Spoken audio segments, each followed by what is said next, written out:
Willkommen, Freunde der Totenfeste, in meinem Panoptikum.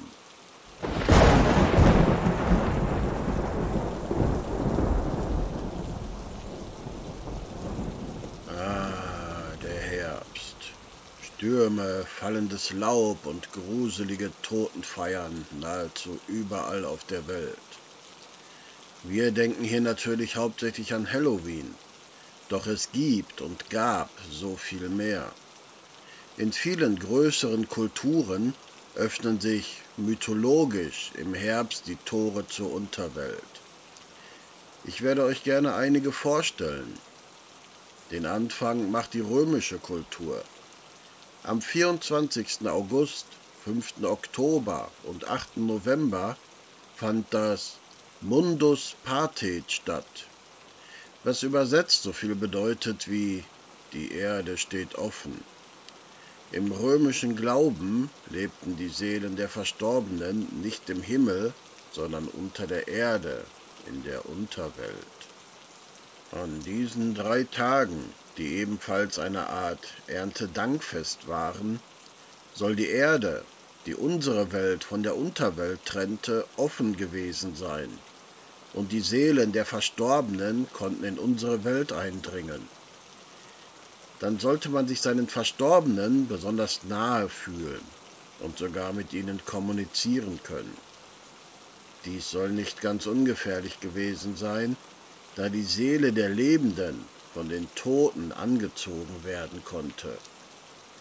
Außerdem konnten auch die Seelen besiegter Feinde heraufsteigen, und die meinten es nicht gut mit den Römern.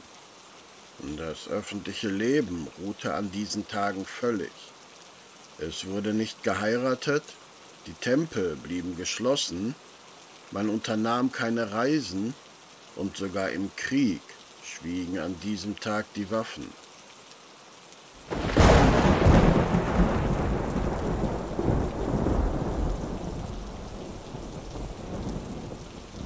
Ab Mitte Oktober beginnen in Mexiko die Vorbereitungen für den Día de los Muertos. Gefeiert wird dieser vom 31. Oktober bis zum 2. November. Man glaubt, dass an diesen Tagen die toten Verwandten aus dem Jenseits zu Besuch kommen. Im Gegensatz zu vielen anderen Kulturen ist dies keineswegs unheimlich. Man freut sich über den Besuch. Man bereitet Essen und aufwendige Dekorationen vor. Wichtig sind Gedächtnisaltäre, die Ofrendas. Auf ihnen werden die Bilder der Verstorbenen aufgestellt, umgeben von Speisen, Dekorationen und persönlichen Erinnerungsstücken. Blütenblätter werden auf die Wege vom Friedhof zum eigenen Haus gestreut, damit die Verstorbenen auch sicher den Weg finden. Dabei werden nur gelbe und orange Blätter verwendet, weil es heißt, diese Farben könnten die Verstorbenen besonders gut sehen. Es gibt Totenschädel aus Zucker und Marzipan zum Naschen und es wird das Pan de Muerto gereicht, das Brot der Toten. Ein Gebäck mit Anis gewürzt und mit Schädel und Knochen aus Teig verziert. In der Nacht vom 31. Oktober auf den 1. November sollen die Geister der Kinder ankommen und in der Nacht danach die Seelen der erwachsenen Verstorbenen. Am 2. November ziehen dann die lebenden Familien zum Friedhof, um dort die Verstorbenen zu verabschieden. Es gibt auf dem Friedhof ein Picknick mit Musik und Tanz. Ganz bestimmt das fröhlichste Totenfest, das es gibt. Seit 2016 gibt es in Mexiko-Stadt auch eine Parade zum Tag der Toten. Diese basiert aber nicht auf Brauchtum, sondern skurrilerweise auf einem James-Bond-Film. Im Film Spectre von 2015 gab es eine Parade, die in Wirklichkeit nicht existierte. Um Touristen nicht zu enttäuschen, die am Tag der Toten nach Mexiko-Stadt kamen, um nun diese Parade zu sehen, die es gar nicht gab, wurde eine erfunden.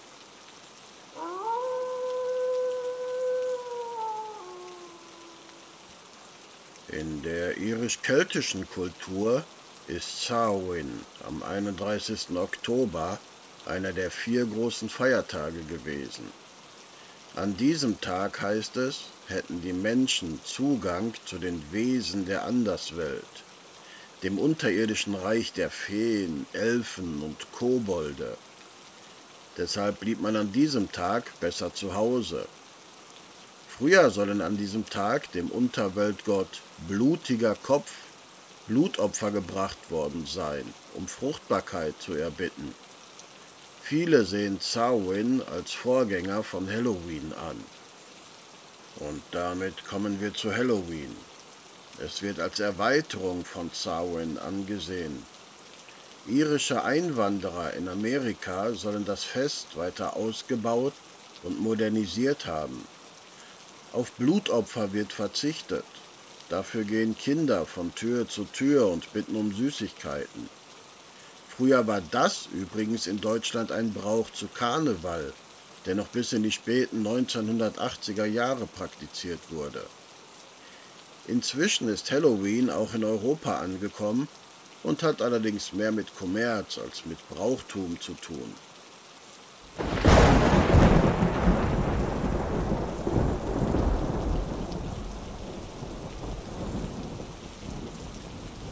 In der römisch-katholischen Religion begeht man Allerseelen am 2. November.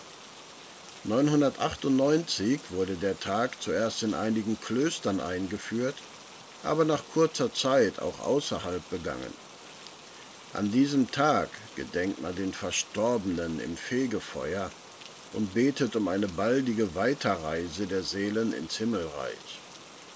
Für diesen Tag werden die Gräber schön hergerichtet und vielerorts dann von der Kirche gesegnet. Das Brauchtum ist regional sehr unterschiedlich. Oft wird das Totenbrot gebacken, das wahrscheinlich auf einen vorchristlichen Brauch zurückgeht, den Toten Speisen ans Grab zu stellen. Vielerorts, unter anderem auf den britischen Inseln, gab es einen Brauch, bei dem arme Kinder Allerseelenkuchen erbetteln konnten. Man vermutet hier die Ursprünge des Süßes oder Saures. Übrigens lagen die Römer vielleicht gar nicht so falsch, an ihren Totenfesten nicht zu verreisen. Sieht man sich die Liste der Katastrophen am 31. Oktober an, fällt auf, dass viele Flugunglücke dabei sind. So schaltete zum Beispiel 1996 der Pilot einer Fokker 100 kurz nach dem Start vom Flughafen Sao Paulo im rechten Triebwerk die Schubumkehr ein. Er schaltete also eine Seite des Flugzeugs in den Rückwärtsgang. Die Maschine stürzte in ein Wohngebäude. Alle 95 Passagiere und 4 Personen im Haus kamen ums Leben. Nur 3 Jahre später stürzte eine Boeing 767 100 Kilometer nach dem Start in New York wegen eines Pilotenfehlers ab. Es gab 217 Opfer. 2015 stürzte ein Airbus A321 über der Sinai-Halbinsel ab. 224 Menschen verloren das Leben. Man ist anscheinend gut beraten, an Halloween auf Flugreisen zu verzichten.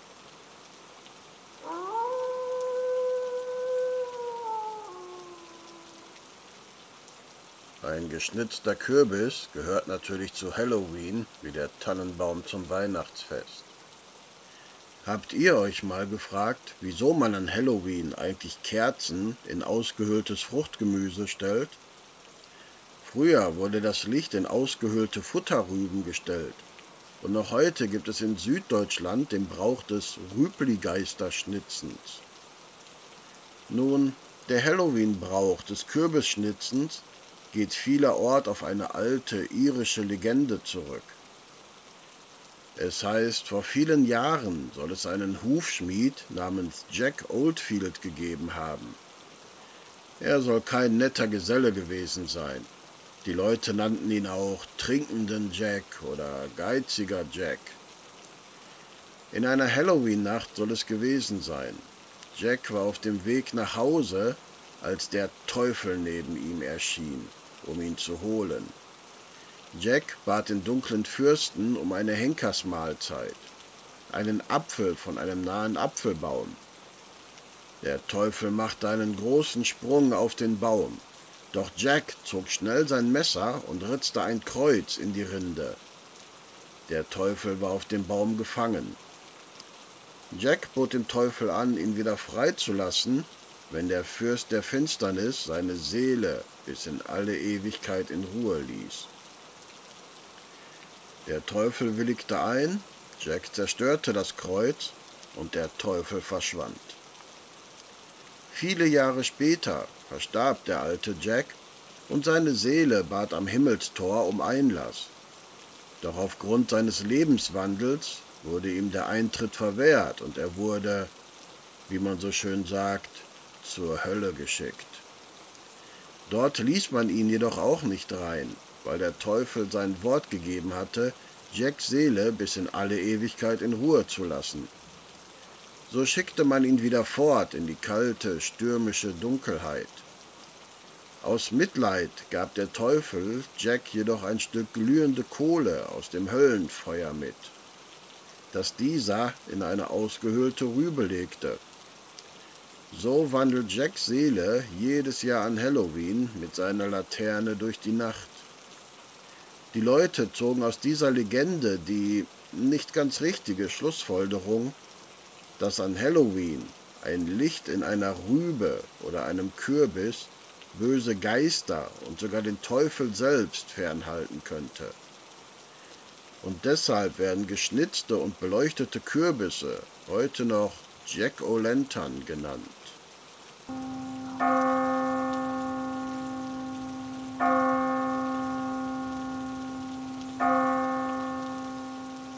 Nun gibt es über den 31. Oktober nicht nur Düsteres zu erzählen.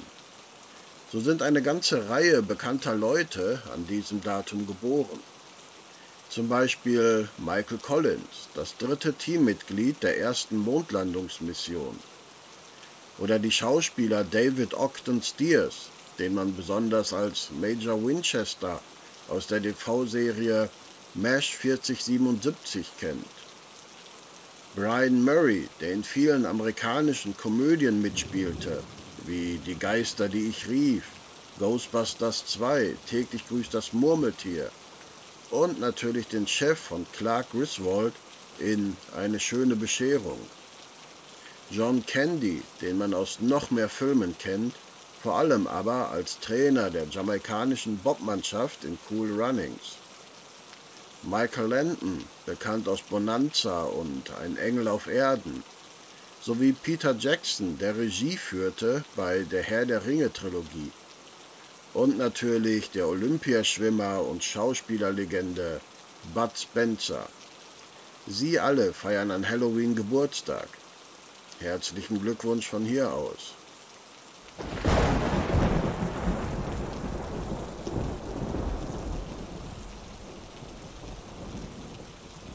Doch es gab auch eine Schauspielerlegende, die an Halloween verstarb und die nie begraben wurde. Am 31. Oktober 2020 verstarb der James-Bond-Darsteller Sean Connery. Seine Asche wurde an mehreren Orten in Schottland verstreut. Wo genau, wurde nie veröffentlicht. Doch es gibt das Gerücht, dass auch ein Golfplatz dabei sein soll. Wenn ihr also mal in Schottland ein paar Bälle einlocht, könnte es gut sein, dass ihr unbemerkt über Leichen geht.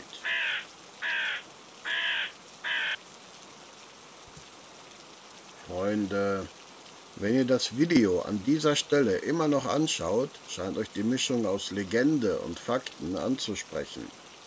Dann habe ich vielleicht eine interessante Ankündigung für euch. Ich starte auf diesem Kanal eine neue Kategorie.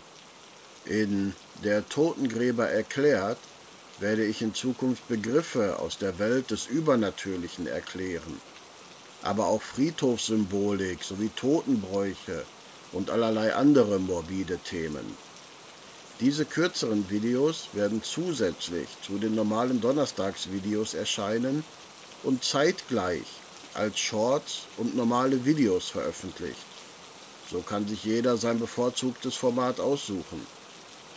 Zeitpunkt der Veröffentlichung wird montags um 19 Uhr sein, allerdings in unregelmäßigen Abständen.